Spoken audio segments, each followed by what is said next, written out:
Operation theatre and anaesthesia technology മീഡിയയിലെ പുതിയൊരു വീഡിയോയിലേക്ക് എല്ലാവർക്കും വെൽക്കം. അപ്പോൾ ഇന്നത്തെ നമ്മുടെ വീഡിയോ എന്ന് പറയുന്നത് സെൻട്രൽ നെർവസ് സിസ്റ്റം മോണിറ്ററിങ്ങിനെ പറ്റിയിട്ടുള്ളതാണ്. അപ്പോൾ എല്ലാവർക്കും എക്സാം നടക്കുകയാണ്. എക്സാം എഴുതുന്ന എല്ലാവർക്കും ഓൾ ദി ബെസ്റ്റ് എന്ന് പറഞ്ഞുകൊണ്ട് നമുക്ക് തുടങ്ങാം. നമ്മുടെ ഫസ്റ്റ് പോയിന്റ് എന്ന് പറയുന്നത് CNS മോണിറ്റേഴ്സ്, ഇലക്ട്രോ എൻസെഫലോഗ്രാം, അതാണ് EEG എന്ന് പറയുന്നത്. യൂസസ് ഓഫ് EEG എന്ന് പറയുന്നത് to monitor the depth of anaesthesia to assess cerebral ischaemia during neurovascular surgeries.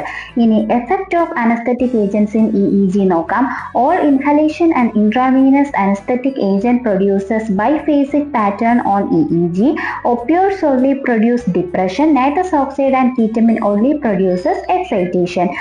ഇനി നമുക്ക് നെക്സ്റ്റ് പോയിന്റിലേക്ക് പോകാം. Opioids, benzodiazepine, dexmedetomidine and halothane cannot produce complete suppression even at higher doses. Hypothermia and cerebral ischemia produces only progressive depression of EEG. Then evoked responses ഏതൊക്കെയാണെന്ന് നോക്കാം. Somatosensory evoked responses, അതായത് SSER എന്ന് പറയുന്നത് useful for surgeries which put sensory tract at risk like spine surgeries, repair of thoracic and abdominal aorta aneurysm, then brachial plexus exploration, surgery of brain area which involves thalamus or sensory tract.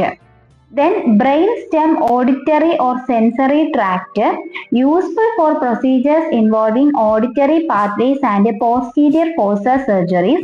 Visual evoked responses VER, useful for procedures which put visual tracts at risk such as optic glioma, pituitary tumors. Then motor evoked response MER, useful for surgeries which put a motor tracts at risk, spinal cord or brain. CNS monitoring video ചെയ്യണമെന്ന് പറഞ്ഞ് comment ഒക്കെ നമുക്ക് വന്നിട്ടുണ്ടായിരുന്നു.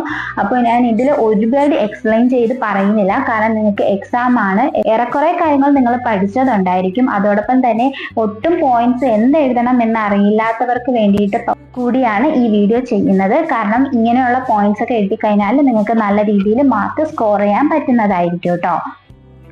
Then effects of anesthetic agents and modalities on evoked responses.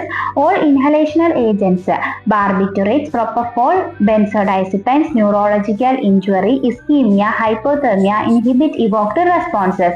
Then second point, etomidate, ketamine, opioids and dexmedetomidine do not have any clinically significant effect on evoked responses.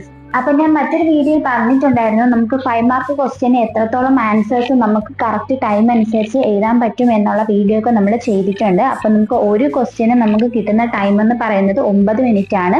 ഈ 9 മിനിറ്റിൽ ഞാൻ ഈ പറഞ്ഞ CNS മോണിറ്ററിംഗിൽ ഇത്രയും പോയിന്റ്സ് നിങ്ങൾക്ക് എന്തായാലും എഴുതാൻ സാധിക്കുന്നതാണ്. ഇത്രയും പോയിന്റ്സ് മാത്രം എഴുതിയാൽ മതി, നിങ്ങൾക്ക് 5 മാർക്ക് എന്തായാലും കിട്ടും. ഇതിൽ എന്തെങ്കിലും ഡൗട്ട്സ് ഉണ്ടെങ്കിൽ നിങ്ങൾക്ക് കമന്റ് സെക്ഷനിൽ ചോദിക്കാവുന്നതാണ് കേട്ടോ. ഇനി എന്തെങ്കിലും ടോപ്പിക്സ് എടുത്തു തരണം എന്നുള്ളതും നിങ്ങൾക്ക് കമന്റ് സെക്ഷനിൽ ചോദിക്കാവുന്നതാണ്. നിങ്ങൾ ടൈം വേസ്റ്റ് ചെയ്യേണ്ട എന്നുള്ള ഇതിലാണ് ഞാൻ ഇതിനെ പറ്റി കൂടുതൽ എക്സ്പ്ലെയിൻ ചെയ്ത് പോകാത്തത്.